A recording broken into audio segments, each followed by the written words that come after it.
IMF Spring Meeting, di mana beberapa kali kami bertemu dengan Scott Bessent. Di dalam forum tersebut, Amerika Serikat, seperti yang disampaikan oleh US Treasury atau Pak Scott Bessent, menyampaikan bahwa posisi Amerika Serikat tetap akan menjadi anggota dan sekaligus memimpin lembaga-lembaga internasional seperti IMF dan Bank Dunia, yang akan juga menjadi ajang bagi pelaksanaan berbagai agenda nasionalnya Amerika Serikat melalui lembaga-lembaga tersebut.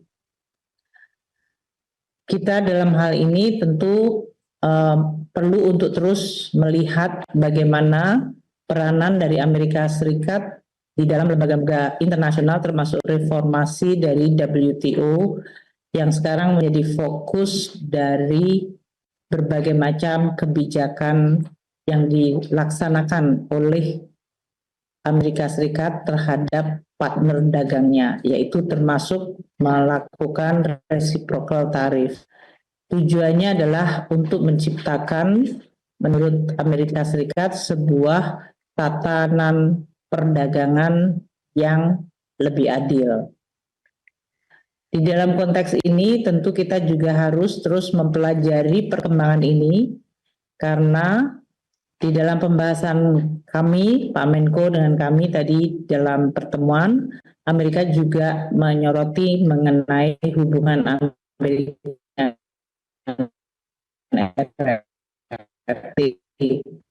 terhadap Indonesia maupun seluruh kawasan ekonomi di dunia.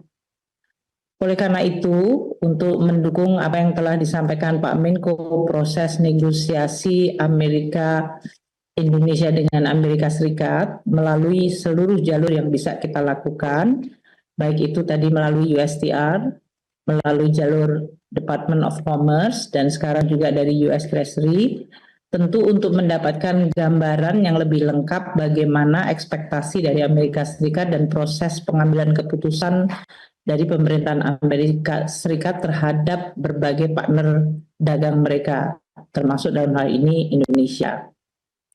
Dalam kesempatan ini pun, saya, karena ini adalah dalam rangka juga pertemuan G20 dan Spring Meeting, melakukan perbandingan catatan atau compare notes dengan beberapa menteri keuangan untuk menanyakan bagaimana negara masing-masing melakukan engagement dengan Amerika Serikat. Ini tentu tujuannya adalah supaya pada akhirnya akan ada sebuah solusi yang bisa bersifat menyeluruh, sehingga akan menimbulkan kepastian dunia, karena ketidakpastian dunia akan dan telah menyebabkan proyeksi perekonomian global yang melemah, dan itu tentu akan merugikan seluruh negara di dunia. Jadi untuk Spring Meeting ini juga untuk bisa bersama-sama menggunakan forum dan pertemuan untuk menurunkan tensi, ketegangan, dan juga untuk mencapai berbagai pemahaman bersama sehingga perekonomian dunia dan kondisi dari perekonomian masing-masing negara bisa terus terjaga agar tidak terjadi risiko perlemahan ekonomi atau bahkan resesi yang tentu akan berakibat kepada kesejahteraan rakyat dari semua negara. Itulah spirit yang terus dan akan terus disampaikan. Besok masih akan ada pertemuan untuk baik IMF maupun Bank Dunia. Globalisasi ini adalah sebuah mekanisme untuk menciptakan hubungan antar negara yang berdasarkan positive sum game, tentu telah menimbulkan juga dampak di masing-masing negara. Selama ini lebih banyak negara miskin atau negara emerging menganggap bahwa globalisasi tidak selalu menguntungkan secara adil. Namun di dalam fenomena yang sekarang terjadi, justru Amerika Serikat sebagai negara terbesar di dunia juga menganggap dirinya menjadi korban dari globalisasi. Ini memberikan suatu tekad bersama di dalam pembahasan G20 bahwa rezim dari perdagangan global dan lalu untuk dilakukan reformasi. Dan inilah agenda yang akan terus dibahas di dalam forum-forum internasional. Mungkin itu yang bisa kami sampaikan sebagai tambahan Pak Menko, bahwa konteks antara bilateral Indonesia dan Amerika, dan Indonesia seperti yang disampaikan Pak Menko mendapatkan apresiasi atas respons untuk berdialog dan untuk melakukan negosiasi. Kedua, yang dihargai adalah proposal Indonesia yang disampaikan oleh Pak Menko Perekonomian Pak Erlangga, termasuk proposal yang paling lengkap dan detail yang menggambarkan suatu kerjasama yang saling menguntungkan. Dan yang ketiga, apa yang dilakukan Indonesia sesuai dengan arahan Presiden Prabowo untuk melakukan reformasi dan deregulasi itu adalah untuk kepentingan Indonesia sendiri, namun sekaligus bisa memecahkan masalah baik masalah bilateral maupun masalah global. Jadi ini adalah sebuah pengakuan dari Amerika Serikat terhadap langkah-langkah yang dilakukan oleh Indonesia, dan dengan bekal komunikasi awal yang tadi kan Indonesia among the first timer, the first mover, itu dianggap akan memberikan advantage atau keuntungan dalam posisi Indonesia di dalam proses perundingan ini. Feedback yang positif ini tentu akan dijadikan bekal bagi kita untuk terus melakukan pembahasan di level teknis dengan tentu pada diharapkan akan terjadi sebuah manfaat bagi perekonomian Indonesia maupun bagi perekonomian regional dan dunia. Demikian.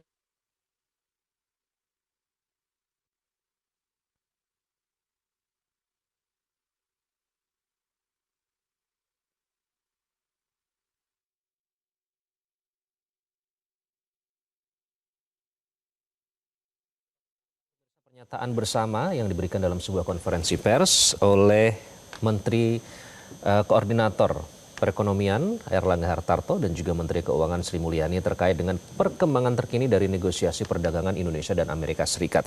Saat ini konferensi pers masih berlangsung, ada beberapa poin pemirsa yang tadi diungkapkan oleh Menteri Keuangan Sri Mulyani terkait dengan negosiasi yang telah berlangsung hingga saat ini. Di antaranya berbagai cara sudah ditempuh, berbagai upaya sudah ditempuh sesuai dengan arahan dari Presiden Prabowo untuk menguatkan, memperkuat posisi Indonesia terkait dengan hubungan perdagangan antara kedua negara.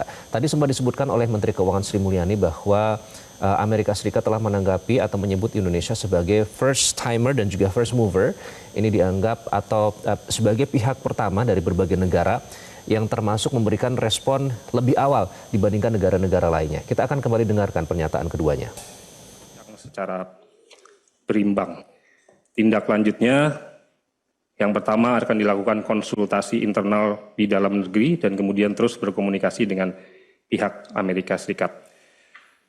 Kemudian mohon izin dari Ibu Menteri Keuangan bahwa telah dilakukan pertemuan bersama Pak Menko juga dengan Secretary of Treasury. Kemudian dalam konteks yang sama juga dalam keperluan G20 dan IMF Spring Meeting.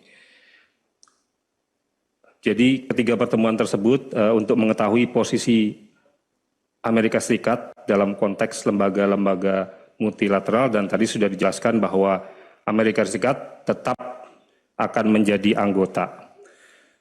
Kemudian juga dijelaskan oleh Bu Menteri Keuangan bahwa diperlukan reformasi WTO sendiri dengan adanya kebijakan resiprokal tarif untuk mendapatkan tatanan perdagangan yang lebih adil.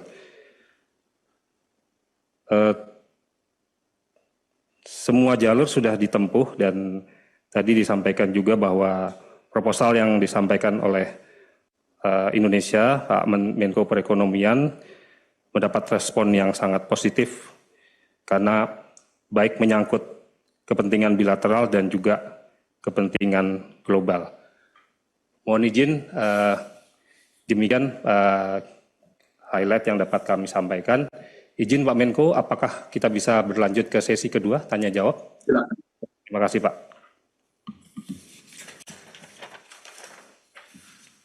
Sudah ada beberapa pertanyaan yang masuk, yang kami bagi menjadi 3 termin atau 2 nanti mengingat waktu.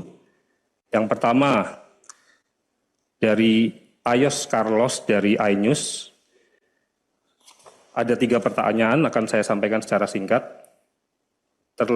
Yang pertama adalah terkait pelayanan QRIS hingga kondisi Mangga 2 yang dituding sebagai tempat barang bajakan. Apa alasan Amerika Serikat dan apakah dibahas dalam perundingan dan apakah langkah pemerintah? Kemudian pertanyaan kedua dari Ayos Carlos. Hal fundamental apa yang harus segera dibenahi untuk mencapai kemandirian dalam pengembangan industri nasional? Kemudian yang ketiga, dalam rangka menghadapi dampak tarif impor Amerika Serikat, pemerintah Indonesia fokus mencari pasar alternatif. Apakah boleh diupdate negara mana saja yang mempunyai peluang ekspor baru terhadap menjadi pasar Indonesia yang baru? 3 pertanyaan dari Ayos, kemudian yang kedua Pak Menko dari Stefano Reuters. Ada 3 pertanyaan juga, mohon izin. Apa saja tawaran resmi yang diajukan Indonesia kepada pemerintah AS? Apakah termasuk penambahan impor dan apakah pesawat tempur termasuk di dalamnya? Kemudian yang kedua, apa respon awal dari pemerintah Amerika Serikat terhadap tawaran-tawaran Indonesia dan kapan dijanjikan akan direspon oleh Amerika Serikat? Kemudian yang ketiga adalah apa saja tantangan yang dihadapi tim delegasi Indonesia selama bernegosiasi kurang lebih seminggu di Amerika Serikat dan apa rencana ASEAN sebagai satu grup dalam bernegosiasi dengan Amerika Serikat. Kemudian yang terakhir pada termin pertama dari Wahyu Setiawati dari BTV. Pertanyaannya cuma 1. Rencana penambahan impor dari Amerika Serikat, apakah akan berimbas ke hubungan Indonesia dengan negara lain? Dan apakah negosiasi tidak mencederai hubungan Indonesia dengan negara lain? Demikian 3 pertanyaan dari 3 media di termin pertama. Waktu dan tempat kami persilahkan Pak Menko. Pertama ya, Pak Ayos Carlos, ini terkait dengan QRIS itu atau Gateway Nasional. Indonesia sebetulnya terbuka untuk para operator luar negeri termasuk master ataupun visa. Untuk di sektor kredit card itu tidak ada perubahan. Kemudian yang untuk sektor gateway ini mereka terbuka untuk masuk di dalam front end maupun berpartisipasi. Dan itu level playing field dengan yang lain. Jadi ini sebetulnya masalahnya hanya penjelasan. Kedua, tidak ada pembahasan mengenai Mangga 2, ini tidak ada. Jadi bahkan kita belum bicara detail inti. Jadi ini pertanyaan yang diramaikan ini variasinya banyak. Ini seperti bahan untuk bimbingan belajar. Kemudian yang kedua terkait dengan hal fundamental yang harus dibenahi.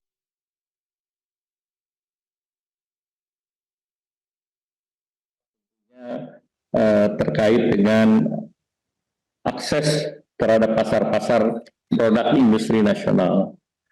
Kemudian dampak daripada tarif impor terhadap market baru, salah satunya tentu kita akan mengutamakan kerjasama bilateral maupun multilateral dengan kerjasama yang sudah ditandatangani maupun yang sedang dalam proses. Antara lain juga Indonesia menargetkan untuk menyelesaikan EU-SEPA dan kami sudah berkomunikasi dengan komisioner di EU SEPA, dan mereka pada prinsipnya sekarang sangat terbuka dan sangat ingin agar SEPA ini segera diselesaikan. Jadi ini perubahan yang cukup mendasar. Kemudian tentu Indonesia baru masuk menjadi BRICS, dan ini juga menjadi akses pasar yang baru, dan juga aksesi Indonesia di dalam CPTPP. Nah, itu akan membuka pasar baru, baik itu UK, kemudian Meksiko, dan beberapa negara Latin Amerika lain. Terus dari Mas Stefano, karena kita dalam proses perundingan, maka tentu apa yang ditawarkan dan apa respons itu masih merupakan hal yang dinamis, jadi bukan posisi yang statis. Nah, kemudian tentu terkait dengan tawaran Indonesia di sektor energi, di sektor pertanian, kemudian dan yang lain, ini masih dalam konteks pembahasan yang nanti rinciannya akan diumumkan sesudah deal ini dapat diterima oleh kedua belah pihak. Nah, respons awal dari Amerika tadi sudah disampaikan Ibu Menteri Keuangan, Indonesia adalah yang salah satu yang pertama yang merespons.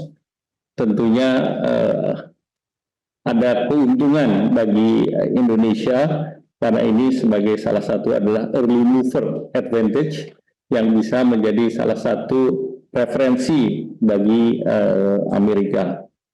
Kemudian tantangan yang dihadapi tentu karena ini adalah Indonesia adalah satu dari lebih dari 70 negara, sehingga tentu bagi Indonesia adalah bagaimana kita menjadi perhatian pertama. Dan alhamdulillah ini sudah berhasil kita capai dan schedule sudah dipersiapkan, bahkan Indonesia mengusulkan timeline yang lebih pendek yaitu 60 hari, dan ini diapresiasi oleh berbagai negara yang kebetulan sedang ada di Washington. Kami juga berdiskusi dengan like-minded countries yang kebetulan ada di Washington, dan kita share apa-apa yang kira-kira bisa bermanfaat bagi Indonesia. Kemudian dari BTV tentu kita mendorong perdagangan yang fair, adil, baik itu di level bilateral maupun multilateral. Jadi tentu ini bukan dalam tanda petik zero sum game, dan ekonomi diharapkan bisa tumbuh sehingga pengalihan daripada import dari untuk komoditi dari negara tertentu, tentunya ada komoditi lain yang Indonesia bisa tingkatkan. Selanjutnya Ibu Menteri Keuangan, silakan.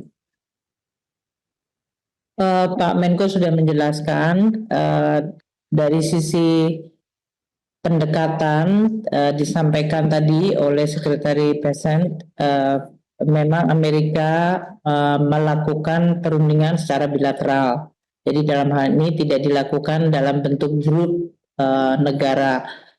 Namun itu tidak berarti bahwa Indonesia dan tentu saja dalam hal ini kita dengan ASEAN tidak bisa bertukar informasi untuk bisa melihat apa potensi-potensi kerjasama baik di dalam proses perundingan ini maupun di dalam konteks apa yang bisa dilakukan untuk memitigasi risiko dan berbagai kemungkinan. Jadi dalam hal ini justru pada saat pertemuan G20 dan juga dalam pertemuan IMF World Bank ini semua menunjukkan suara yang sama, semua negara, apakah dia negara maju, negara emerging maupun negara-negara berkembang lainnya, semua mengabarkan bahwa ketidakpastian global dengan tidak adanya kepastian mengenai bagaimana hubungan perdagangan antar negara akan diatur telah menimbulkan risiko sangat besar terhadap keseluruhan pertumbuhan ekonomi dunia. Dan dengan melihat bahwa ini adalah masalah bersama, maka muncul tekad untuk bekerja sama agar risiko ini dapat dimitigasi atau dihindari. Untuk beberapa topik pembahasan seperti untuk negosiasi tadi, selain substansinya yang telah disampaikan oleh Pak Menko di dalam pertemuan tersebut, beberapa materi disambut positif, namun ini adalah masih proses negosiasi. Seperti yang kita lihat pengalaman Amerika Serikat di dalam negosiasi, terutama dengan negara-negara seperti RRT, Meksiko, dan Kanada, mereka mengcover yang hubungannya dengan tarif maupun yang non-tarif barrier. Di dalam non-tarif barrier ini termasuk berbagai regulasi dan prosedur-prosedur yang dianggap menghalangi atau tidak menguntungkan bagi perusahaan Amerika Serikat. Nah, di dalam konteks ini tentu kita nanti akan melihat apakah regulasi ini apabila akan di-remove atau dimodifikasi baik untuk bisnis di Indonesia sendiri, karena seperti Presiden Prabowo menyampaikan, deregulasi ini adalah untuk mengurangi beban dan halangan-halangan bagi private sector untuk bisa berbisnis. Jadi tidak ditujukan untuk satu negara seperti Amerika Serikat. Dan oleh karena itu nanti tim deregulasi dan substansi akan terus dibahas bersama Pak Menko Perekonomian. Sebagian ada di dalam kewenangan Kementerian Keuangan, sehingga nanti kita akan terus bersama-sama dengan kementerian lain dan lembaga terkait untuk terus memperbaiki dan membenahi berbagai regulasi-regulasi tersebut. Ini sesuai dengan pertanyaan mengenai kemandirian industri nasional. Jadi industri nasional akan menjadi kuat apabila lingkungan peraturan atau environment dari regulation-nya memenuhi dan menciptakan competitiveness. Dalam hal ini tentu peraturan yang makin sederhana, kepastian hukum, dan berbagai hal yang bisa menimbulkan kepastian dan dampak positif bagi competitiveness industri akan menjadi fokus dari reform kita. Nah, apa yang akan kita lakukan ini akan sekaligus juga menjadi salah satu bargaining untuk bernegosiasi dengan Amerika Serikat. Saya rasa untuk peluang ekspor baru, kita terus melakukan analisa bersama dengan tim Pak Menko dan yang lain. Secara analitik kita bisa mengidentifikasi beberapa dari komoditas Indonesia yang memiliki real comparative advantage. Itu biasanya secara teoritis dari perdagangan internasional menggambarkan bahwa komoditi yang memiliki RCA atau real comparative advantage di atas 1 itu berarti Indonesia relatif memiliki kemampuan kompetitif. Nah, ini oleh teman-teman di Kementerian Keuangan, baik itu di BKF, Bea Cukai, dan Pajak telah melakukan analisa dan nanti akan kami sampaikan kepada Pak Menko untuk bisa kita bahas bersama apa yang bisa kita lakukan untuk mendorong berbagai industri-industri nasional yang memang memiliki comparative advantage yang sangat kuat sehingga dia mampu untuk menembus tidak hanya pasar di Amerika tapi juga pasar-pasar yang lain.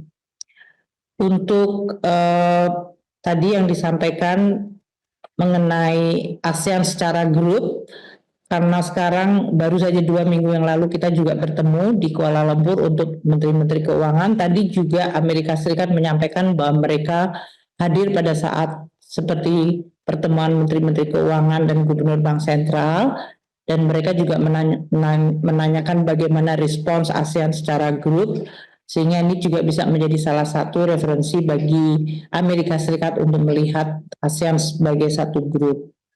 Saya rasa itu yang bisa saya sampaikan, Bapak.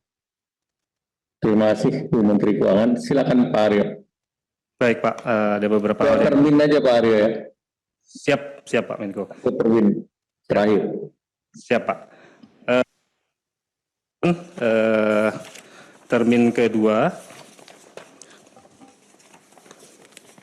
yang pertama dari Ismoyo dari Berita 1.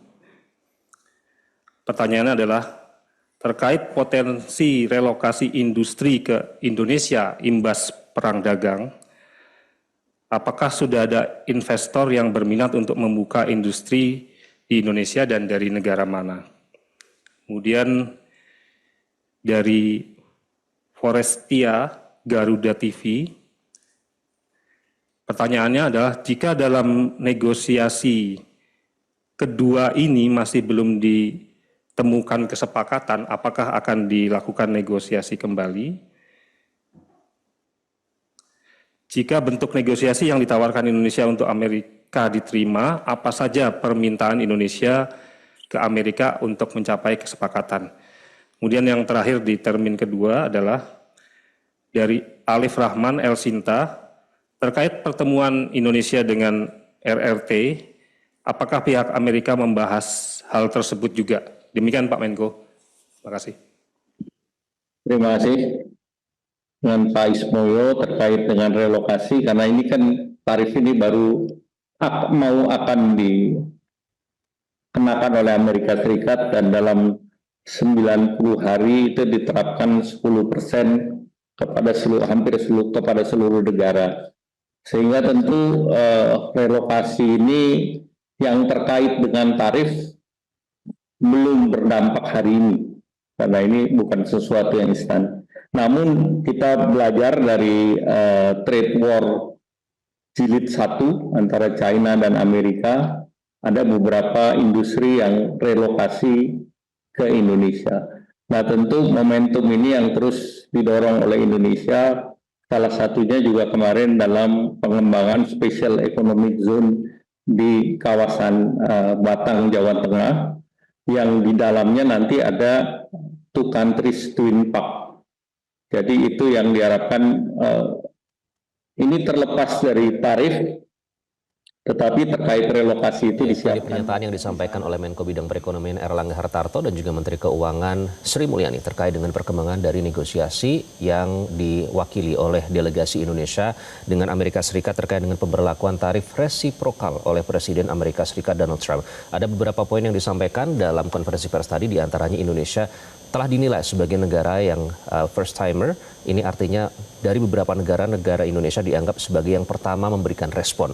Ini dianggap menjadi indikator positif bagi itikat Indonesia untuk kembali membangun hubungan dagang antara Indonesia dan juga Amerika Serikat. Dan sementara itu kalau kita berbicara tenggat waktu, ini nanti akan diberikan negosiasi selama waktu 60 hari dengan jeda penundaan tarif selama 90 hari. Artinya akan dimulai pada awal April 2025. Tentunya tujuannya ini akan pembahasan tentang kerjasama perdagangan dan investasi, pengelolaan mineral kritis, serta penguatan rantai pasok yang berkelanjutan. Dan nanti akan ada proposal yang segera diajukan, akan ada hasilnya. Nanti selanjutnya akan diberikan oleh pemerintah dalam konferensi pers selanjutnya. Demikianlah breaking news untuk saat ini. Saya Iqbal Imawan. Sampai jumpa. Jelajahi cara baru mendapatkan informasi. Download Metro TV Extend sekarang.